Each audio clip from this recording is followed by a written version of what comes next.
ಜಗತ್ತಿನ ಯಾವ್ದಾದ್ರು ಒಂದು ದೇಶಕ್ಕೆ ಮೂರ್ ಹೆಸರು ಇರೋದನ್ನ ನೀವೆಲ್ಲಾದ್ರೂ ಕೇಳಿದ್ದೀರಾ? ಅದು ಕೇವಲ ನಮ್ಮ ದೇಶಕ್ಕೆ ಮಾತ್ರ. ಭಾರತ, ಇಂಡಿಯಾ ಹಾಗೂ ಹಿಂದೂಸ್ತಾನ್ ಅನ್ನೋ ಹೆಸರುಗಳಿಂದ ಕರೀತಾರೆ. ಭರತ ರಾಜನಿಂದ ಭಾರತ ಅನ್ನೋ ಹೆಸರು ಬಂತ. ಇಂಡಿಯಾ ಅನ್ನೋ ಹೆಸರನ್ನ ಬ್ರಿಟಿಷರು ಕೊಟ್ರ. ಹಾಗೂ ಹಿಂದೂಗಳು ಬಹುಸಂಖ್ಯಾತರಾಗಿರೋ ಕಾರಣಕ್ಕೆ ಹಿಂದೂಸ್ತಾನ್ ಅನ್ನೋ ಹೆಸರು ಬಂತ. ಇವುಗಳ ಬಗ್ಗೆ ತಿಳ್ಕೊಳ್ಬೇಕಂದ್ರೆ ನಾವೀಗ ಸ್ವಲ್ಪ ಚರಿತ್ರೆಯನ್ನು ಅಧ್ಯಯನ ಮಾಡಬೇಕು. 14ನೇ ಶತಮಾನದಲ್ಲಿ ಈಗಿನ ಸಿಂಧೂ ಪ್ರಾಂತ್ಯದಲ್ಲಿ ಒಟ್ಟು ಸಿಂಧೂ ನದಿಯನ್ನು ಸೇರಿ 7 ನದಿಗಳು ಪಾಕಿಸ್ತಾನದ ಮುಖಾಂತರ ಹರಿದು ಅರಬ್ಬಿ ಸಮುದ್ರವನ್ನು ಸೇರ್ತವೆ. ಆ 7 ನದಿಗಳನ್ನ ಸೇರಿಸಿ ಸಪ್ತ ಸಿಂಧು ಅಂತ ಕರೀತಾರೆ. ಆ ಭಾಗ ಇವತ್ತಿನ ಪಂಜಾಬ್ ಮತ್ತು ಹರಿಯಾಣದ ಗಡಿ ರೇಖೆಯಲ್ಲಿ ಸಪ್ತ ಸಿಂಧು ಅನ್ನುವಂಥ ಊರು ಬರುತ್ತೆ. ಆ ಸಿಂಧೂ ನದಿಯ ಅಕ್ಕಪಕ್ಕದಲ್ಲಿ ಒಂದು ಬುಡಕಟ್ಟು ಜನಾಂಗದವರು ವಾಸ ಮಾಡ್ತಾ ಇರ್ತಾರೆ. ಮತ್ತು ಆ ಬುಡಕಟ್ಟು ಜನಾಂಗದವರ ಹೆಸರು ಭರತ ಅಂತೇಳಿ. ಅವರ ಹೆಸರು ಭರತ ಬುಡಕಟ್ಟು ಜನಾಂಗ ಅಂತ ಆಗಿರುತ್ತೆ. ಮತ್ತು ಆ ಬುಡಕಟ್ಟು ಜನಾಂಗದ ರಾಜನ ಹೆಸರು ರಾಜ ಸುದಾಸ್ ಅಂತೇಳಿ. ಒಂದು ಸಮಯದಲ್ಲಿ ರಾಜ ಸುದಾಸ್ ಅವರ ಮೇಲೆ ಅಂದ್ರೆ ಭರತ ಬುಡಕಟ್ಟಿನ ಮೇಲೆ ಪೂರ್ವ ದಿಕ್ಕಿನಿಂದ ಒಟ್ಟು 9 ಬುಡಕಟ್ಟು ಜನಾಂಗದವರು ಆಕ್ರಮಣವನ್ನು ಮಾಡ್ತಾರೆ. ಒಟ್ಟು ರಾಜ ಸುದಾಸನ್ನು ಸೇರಿ 10 ರಾಜರುಗಳು ಯುದ್ಧವನ್ನ ಎದುರಿಸ್ತಾರೆ. ಸೊ ಇದನ್ನ ಬ್ಯಾಟಲ್ ಆಫ್ 10 ಕಿಂಗ್ಸ್ ಅಂತ ಕರೀತಾರೆ. ಈ ಯುದ್ಧದಲ್ಲಿ ರಾಜ ಸುದಾಸ್ ಅವರು ವಿನ್ ಆಗ್ತಾರೆ. ಇದರಿಂದ ರಾಜ ಸುದಾಸ್ ಅವರ ಏನಿದೆ ಸಾಮ್ರಾಜ್ಯ ಇನ್ನು ದೊಡ್ಡದಾಗಿ ಬೆಳೆಯುತ್ತೆ. ಭರತ ಅನ್ನೋ ಬುಡಕಟ್ಟು ಜನಾಂಗವನ್ನ ಭಾರತೀಯರು ಅಂತ ಕರೀಲಿಕ್ಕೆ ಪ್ರಾರಂಭ ಮಾಡ್ತಾರೆ. ಭಾರತೀಯರು ಅಂತ ಕರೀಲಿಕ್ಕೆ ಪ್ರಾರಂಭ ಮಾಡ್ತಾರೆ. ಇಲ್ಲಿಂದ ನಮ್ಮ ದೇಶಕ್ಕೆ ಭಾರತೀಯರು, ಭಾರತ ಅನ್ನೋ ಒಂದು ಹೆಸರು ಬರಲಿಕ್ಕೆ ಪ್ರಾರಂಭ ಆಗುತ್ತೆ. ಇದರ ನಂತರದಲ್ಲಿ ರಾಜ ಸುದಾಸ್ ಅವರು ಒಂದು ಸಂಪ್ರದಾಯವನ್ನು ಪ್ರಾರಂಭ ಮಾಡ್ತಾರೆ. ಅವರು ಒಂದು ಕುದುರೆಯನ್ನ ಓಡಲಿಕ್ಕೆ ಬಿಡ್ತಾರೆ. ಆ ಕುದುರೆ ಎಲ್ಲೆಲ್ಲಿ ಹೋಗುತ್ತೋ ಆ ಎಲ್ಲ ಜಾಗಗಳು, ಆ ಎಲ್ಲ ರಾಜ್ಯಗಳು ಅವರ ಆಕ್ರಮಿತ ರಾಜ್ಯ ಅಂತ ಆಗುತ್ತೆ. ಯಾರು ಆ ಕುದುರೆಯನ್ನು ಕಟ್ಟಾಕ್ತಾರೆ ಅಥವಾ ಕುದುರೆಯನ್ನು ಮುಂದೆ ಹೋಗ್ಲಿಕ್ಕೆ ಬಿಡೋದಿಲ್ವೋ ಅವರುಗಳು ರಾಜ ಸುದಾಸ್ ಅವರ ಜೊತೆ ಯುದ್ಧ ಮಾಡಿ ಅವರು ಯುದ್ಧವನ್ನು ಗೆದ್ದು ತಮ್ಮನ್ನು ತಾವು ಪ್ರೂವ್ ಮಾಡ್ಕೊಳ್ಬೇಕಾಗಿರುತ್ತೆ. ಸೊ ಈ ಎಲ್ಲ ವಿಷಯಗಳು ಋಗ್ವೇದದ ಮಂಡಲ 7 ಮತ್ತು 11ರಲ್ಲಿ ಮೆನ್ಷನ್ ಆಗಿದೆ. ಸೊ ಹೀಗೆ ನಡೀತಾ ರಾಜ ಸುದಾಸ್ ಅವರ ಸಾಮ್ರಾಜ್ಯ ಬೆಳೀತಾ ಹೋಗುತ್ತೆ. ಇದನ್ನ ಅವರು ಸಪ್ತ ಸಿಂಧು ಅಂತ ಕರೀತಾರೆ ಈ ಸಾಮ್ರಾಜ್ಯವನ್ನ. ಹಾಗೂ ಇಲ್ಲಿನ ಜನರನ್ನ ಭಾರತೀಯರು ಅಂತ ಕರೀಲಿಕ್ಕೆ ಪ್ರಾರಂಭ ಮಾಡ್ತಾರೆ. ಇವೆಲ್ಲದರ ನಂತರ ಪರ್ಷಿಯನ್ರು ಬರ್ತಾರೆ. ನಾನು ಮುಂಚೆನೇ ಹೇಳಿದಾಗೆ ಈ ಸಾಮ್ರಾಜ್ಯವನ್ನ ಸಪ್ತ ಸಿಂಧು ಅಂತ ಕರೀತಿದ್ರು. ಆದರೆ ಏನು ಮಾಡೋದು, ಪರ್ಷಿಯನ್ರಿಗೆ ಎಸ್ ಅಂದರೆ ಸವನ್ನು ಉಚ್ಚಾರ ಮಾಡಲಿಕ್ಕೆ ಬರ್ತಿರ್ಲಿಲ್ಲ. ಸ ಬದಲಿಗೆ ಅವರು ಹ ಅನ್ನು ಬಳಸ್ತಿದ್ರು. ಸೊ ಸಪ್ತ ಸಿಂಧು ಅಂತ ಕರೆಯೋದರ ಬದಲು ಹಪ್ತ ಹಿಂದೂ ಅಂತ ಕರೆಯೋದಕ್ಕೆ ಪ್ರಾರಂಭ ಮಾಡಿದ್ರು. ಅದು ಕ್ರಮೇಣ ಶಾರ್ಟ್ ಫಾರ್ಮಲ್ಲಿ ಹಪ್ತ ಅನ್ನೋದು ಹೋಗಿ ಹಿಂದೂ ಅಂತ ಕರೆಯಲಿಕ್ಕೆ ಪ್ರಾರಂಭ ಆಯಿತು. ಮುಂದೆ ಬರ್ತಾ ಅದು ಹಿಂದೂಸ್ತಾನ್ ಅಂತ ಆಯಿತು. ಅವರ ನಂತರದಲ್ಲಿ ಬರ್ತಾರೆ ಗ್ರೀಕರು. ಗ್ರೀಕರಿಗೆ ಎಚ್ ಶಬ್ದವನ್ನು ಪ್ರೊನೌನ್ಸ್ ಮಾಡಲಿಕ್ಕೆ ಬರ್ತಿರಲಿಲ್ಲ. ಹಾಗೂ ಅವರ ಆಗಿನ ಕಾಲದಲ್ಲಿ ಯು ಅನ್ನೋ ಒಂದು ಅಕ್ಷರನೇ ಅವರ ಡಿಕ್ಷನರಿಯಲ್ಲಿ ಇರಲಿಲ್ಲ. ಆದ್ದರಿಂದ ಅವರು ಹಿಂದೂಸ್ ಅನ್ನೋದನ್ನು ಇಂಡೋಸ್ ಅಂತ ಕರೀಲಿಕ್ಕೆ ಪ್ರಾರಂಭ ಮಾಡಿದ್ರು. ಇಂಡೋಸ್ ಅಂದರೆ ಲ್ಯಾಟಿನ್ ಭಾಷೆಯಲ್ಲಿ ಇಂಡಿಯನ್ಸ್ ಅಂತ. ಹಾಗೆ ನೋಡೋಕೆ ಹೋದರೆ 3 ಹೆಸರಿನ ಮೂಲ ಒಂದೇ. ಆದರೆ ಉಚ್ಚಾರ ಮಾಡೋಕ್ಕೆ ಬರದೇ ಇರೋದ್ರಿಂದ ಒಂದು ಹೆಸರು ಬರೋ ಜಾಗದಲ್ಲಿ 3 ಹೆಸರುಗಳು ಬರಲಿಕ್ಕೆ ಪ್ರಾರಂಭ ಆಯಿತು. ಈ ಮಧ್ಯದಲ್ಲಿ ಅಲೆಕ್ಸಾಂಡರ್ ಬಂದ, ಇಂಡೋಸ್ ಅಂತ ಕರೆದ. ಮುಘಲರು ಬರ್ತಾರೆ, ಹಿಂದೂಸ್ತಾನ್ ಅಂತ ಕರೀತಾರೆ. ಆಮೇಲೆ ಬರ್ತಾರೆ ಬ್ರಿಟಿಷರು, ಅವರು ಇಂಡಿಯಾ ಅನ್ನೋದನ್ನು ಸೇರಿಸ್ಕೊಳ್ತಾರೆ. ಅವರ ಬ್ರಿಟಿಷರ 200 ವರ್ಷಗಳ ಆಳ್ವಿಕೆಯ ನಂತರ ಅವರು ಇಂಡಿಯಾ ಅನ್ನೋ ಹೆಸರನ್ನು ಅಫಿಷಿಯಲ್ ಆಗಿ ಬಳಕೆ ಮಾಡಲಿಕ್ಕೆ ಪ್ರಾರಂಭ ಮಾಡಿರ್ತಾರೆ. ಬ್ರಿಟಿಷ್ ಇಂಡಿಯಾ ಅನ್ನೋ ಹೆಸರು ಒಂದು ಬ್ರ್ಯಾಂಡ್ ಆಗಿ ರೂಪುಗೊಂಡಿರುತ್ತೆ ಜಗತ್ತಿನಾದ್ಯಂತ. ಆ ಸಮಯದಲ್ಲಿ ಬರುತ್ತೆ ಪಾರ್ಟಿಷನ್ ಸಂದರ್ಭದಲ್ಲಿ ಮೊಹಮ್ಮದ್ ಅಲಿ ಜಿನ್ನಾ ಅವರು ತಮ್ಮ ದೇಶಕ್ಕೆ ಪಾಕಿಸ್ತಾನ ಅನ್ನೋ ಹೆಸರನ್ನು ಇಟ್ಟುಕೊಳ್ತಾರೆ.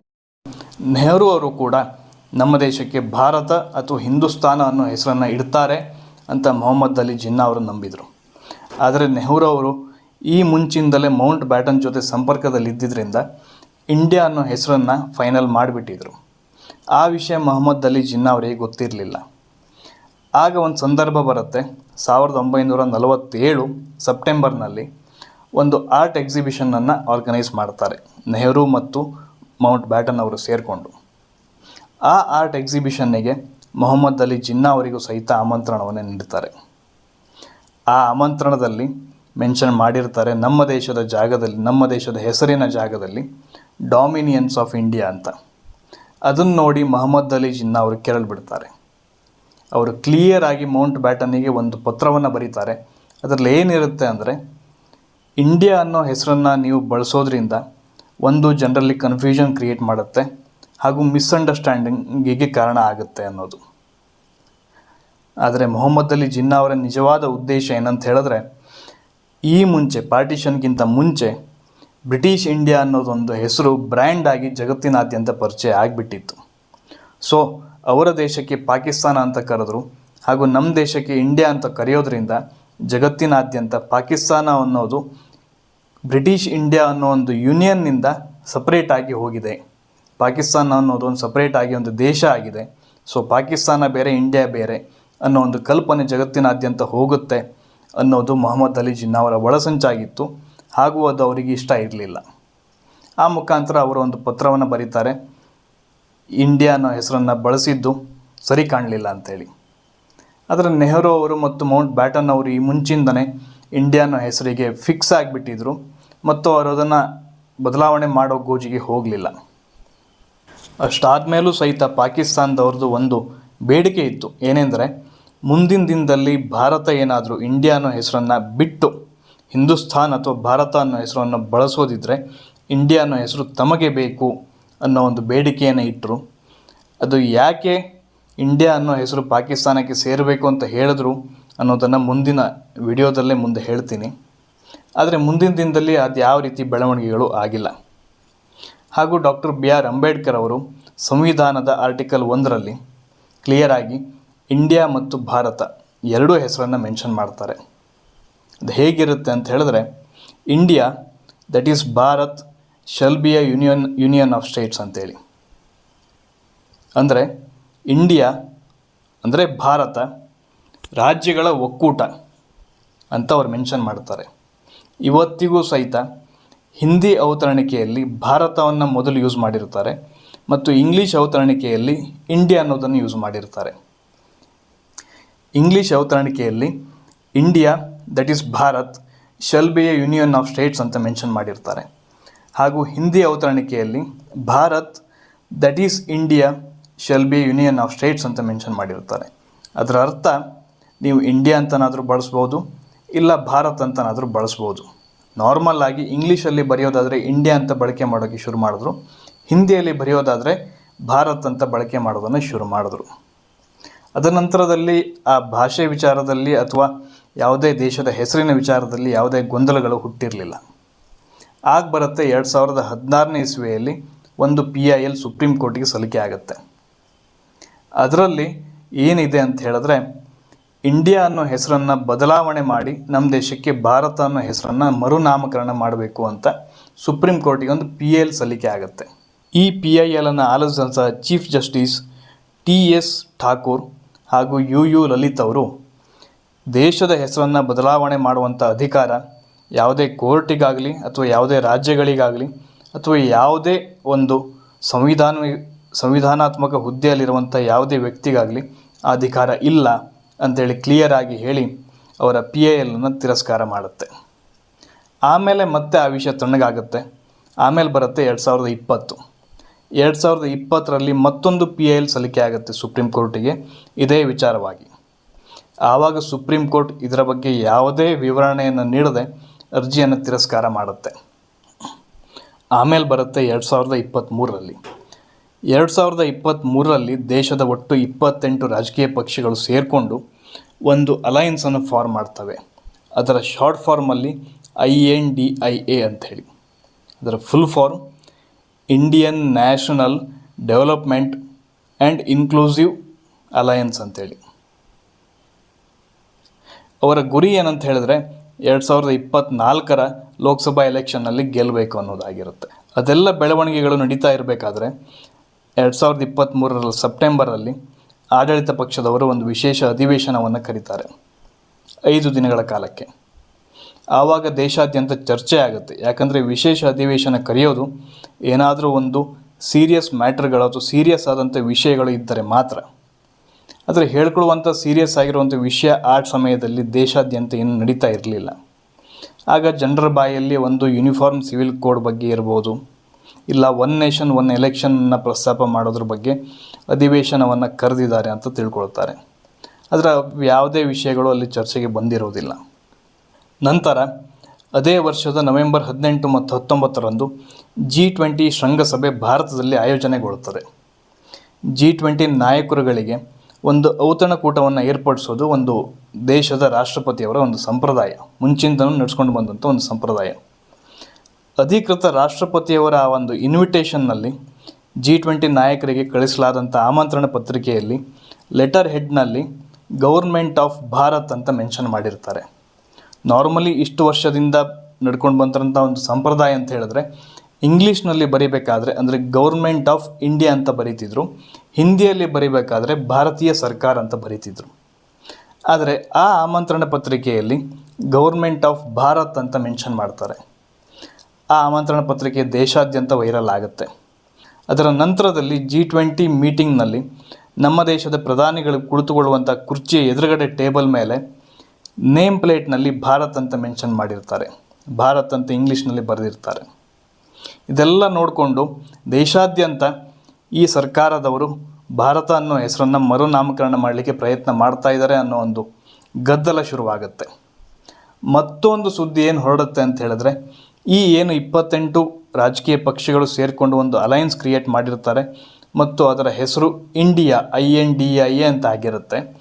ಆ ಕಾರಣದಿಂದ ಮೋದಿಯವರು ಇಂಡಿಯಾ ಅನ್ನೋ ಹೆಸರನ್ನು ಬಿಟ್ಟು ಭಾರತ ಅನ್ನೋ ಹೆಸರನ್ನು ಮರುನಾಮಕರಣ ಮಾಡಲಿಕ್ಕೆ ಹೊರಟಿದ್ದಾರೆ ಅನ್ನೋ ಒಂದು ವಿಷಯ ಪ್ರಸ್ತಾಪ ಜನರಲ್ಲಿ ಬರುತ್ತೆ. ಅದನ್ನು ಕೇಳಿಕೊಂಡು ಆ 28 ಪಕ್ಷದವರು ಒಂದು ಪ್ರಸ್ತಾಪವನ್ನು ಇಡ್ತಾರೆ. ನೀವು ನಮ್ಮ ಸಲುವಾಗಿ ದೇಶದ ಹೆಸರನ್ನು ಚೇಂಜ್ ಮಾಡ್ತಾ ಇದ್ದೀರಿ ಅಂತ ಹೇಳಿದ್ರೆ, ನೀವು ಭಾರತ ಅಂತ ಮಾಡಿದ್ರೆ ನಮ್ಮ ಅಲಯನ್ಸ್ ಹೆಸರನ್ನು ನಾವು ಭಾರತ ಅಂತ ಚೇಂಜ್ ಮಾಡ್ತೀವಿ ಅನ್ನೋ ಒಂದು ಎಚ್ಚರಿಕೆಯನ್ನು ಕೊಡ್ತಾರೆ. ಈ ಎಲ್ಲ ಸುದ್ದಿಗಳು ಪಾಕಿಸ್ತಾನದವರ ಕಿವಿಗೆ ಬೀಳುತ್ತೆ.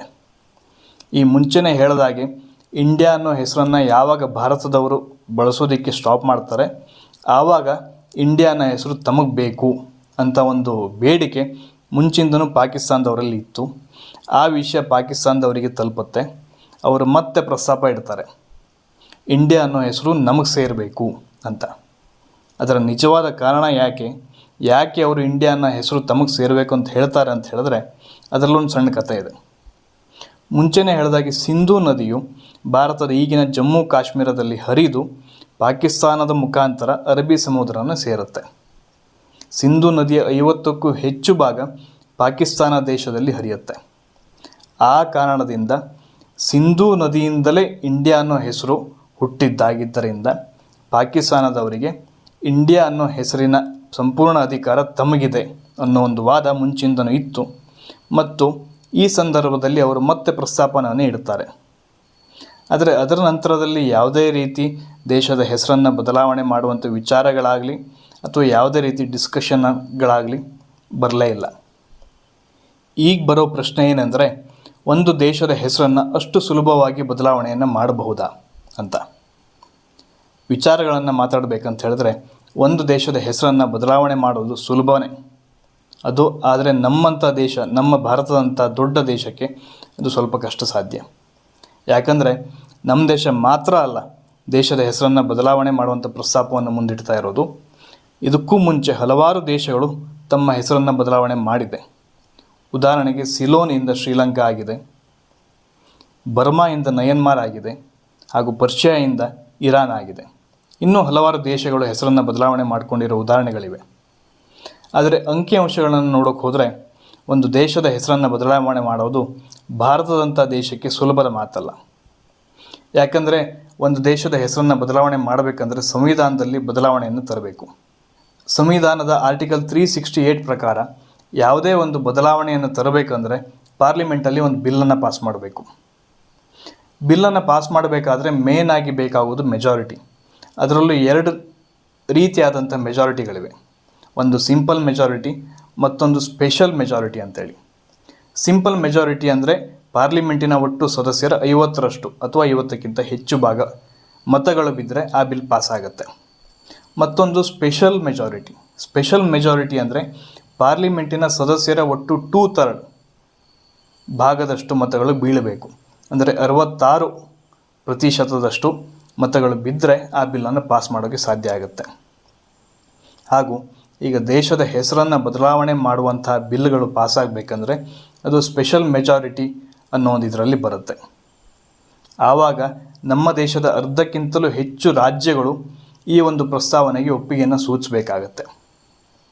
ಮತ್ತೊಂದು, ತಜ್ಞರು ಹೇಳೋ ಪ್ರಕಾರ ಒಂದು ದೇಶದ ಹೆಸರು ಒಂದು ದೇಶದ ಬ್ರ್ಯಾಂಡ್ ಇಮೇಜ್ ಇದ್ದ ಹಾಗೆ. ಯಾವುದೇ ಒಂದು ಪ್ರಾಡಕ್ಟ್ ಇರಲಿ, ಟೂರಿಸಂ ಇರಲಿ, ಪ್ರತಿಯೊಂದರ ಮೇಲೂ ಆ ದೇಶದ ಒಂದು ಹೆಸರಿಗಿರುವಂಥ ಪ್ರಾಮುಖ್ಯತೆಯನ್ನು ಸೂಚಿಸುತ್ತೆ. ಉದಾಹರಣೆಗೆ ಮೇಡ್ ಇನ್ ಇಂಡಿಯಾ ಅನ್ನೋ ಬ್ರ್ಯಾಂಡಿಗೆ ಹಾಗೂ ಮೇಡ್ ಇನ್ ಪಾಕಿಸ್ತಾನ್ ಅನ್ನೋ ಒಂದು ಬ್ರ್ಯಾಂಡಿಗೆ ಇರುವಂಥ ಬ್ರ್ಯಾಂಡ್ ವ್ಯಾಲ್ಯೂವನ್ನು ಗಮನಿಸಿದರೆ ಅಥವಾ ಹೋಲಿಕೆ ಮಾಡಿದರೆ ಗೊತ್ತಾಗುತ್ತೆ. ಉದಾಹರಣೆಗೆ ಯಾವುದೋ ಒಂದು ಸೇಮ್ ವಸ್ತುವನ್ನು ಒಂದು ಮೇಡ್ ಇನ್ ಇಂಡಿಯಾ ಅಂತ ಲೇಬಲ್ ಹಾಕಿ ಮತ್ತೊಂದು ಮೇಡ್ ಇನ್ ಪಾಕಿಸ್ತಾನ್ ಅಂತ ಲೇಬಲ್ ಹಾಕಿ ಯಾರೋ ಮೂರನೇ ದೇಶದವರ ಕೈಗೆ ಕೊಟ್ಟಾಗ ನಾರ್ಮಲ್ಲಾಗಿ ಅವನು ಮೇಡ್ ಇನ್ ಇಂಡಿಯಾ ಅನ್ನೋ ಒಂದು ಪ್ರಾಡಕ್ಟಿಗೆ ಹೆಚ್ಚು ಬೆಲೆಯನ್ನು ಕಟ್ತಾನೆ. ಅದು ಒಂದು ದೇಶದ ಹೆಸರಿಗಿರುವಂಥ ಬ್ರ್ಯಾಂಡ್ ವ್ಯಾಲ್ಯೂ. ಈಗ ದೇಶದ ಹೆಸರು ಚೇಂಜ್ ಆದರೆ ಆ ಒಂದು ದೇಶದ ಬ್ರ್ಯಾಂಡ್ ವ್ಯಾಲ್ಯೂಗೆ ಹೊಡೆತ ಬರುತ್ತೆ, ದೇಶದ ಎಕಾನಮಿಗೆ ಹೊಡೆತ ಆಗುತ್ತೆ, ಟೂರಿಸಮ್ಮಿಗೆ ಹೊಡೆತ ಆಗುತ್ತೆ ಮತ್ತು ದೇಶಾದ್ಯಂತ ಹಲವಾರು ಬದಲಾವಣೆಗಳನ್ನು ಮಾಡಿಕೊಳ್ಬೇಕಾಗತ್ತೆ.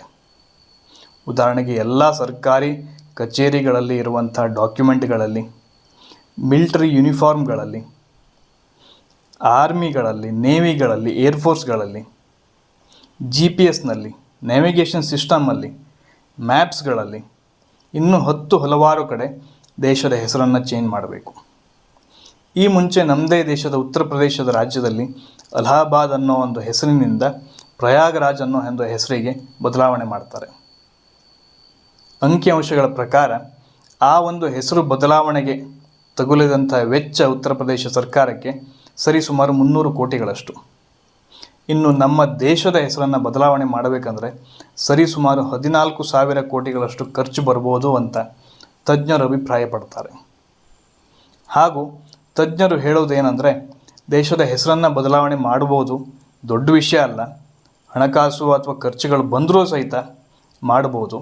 ಆದರೆ ಮುಖ್ಯವಾಗಿ ದೇಶದ ಹೆಸರನ್ನು ಬದಲಾವಣೆ ಮಾಡುವಂಥ ಸಂದರ್ಭ ಯಾವಾಗ ಅಂದರೆ ಒಂದು ದೇಶದ ಹೆಸರು ಹಾಳಾಗಿರಬೇಕು, ಜಗತ್ತಿನಲ್ಲಿ ಆ ದೇಶದ ಹೆಸರಿಗೆ ಯಾವುದೇ ರೆಸ್ಪೆಕ್ಟ್ ಇಲ್ಲದೆ ಇರಬೇಕು. ಆ ಸಂದರ್ಭದಲ್ಲಿ ಮಾತ್ರ ದೇಶದ ಹೆಸರನ್ನು ಬದಲಾವಣೆ ಮಾಡುವುದು ಸೂಕ್ತ ಅಂತ ತಜ್ಞರು ಅಭಿಪ್ರಾಯಪಡ್ತಾರೆ. ಹಾಗೆ ನೋಡೋಕ್ಕೋದ್ರೆ ನಮ್ಮ ದೇಶಕ್ಕೆ ಆ ರೀತಿ ಪರಿಸ್ಥಿತಿಯಲ್ಲಿಲ್ಲ.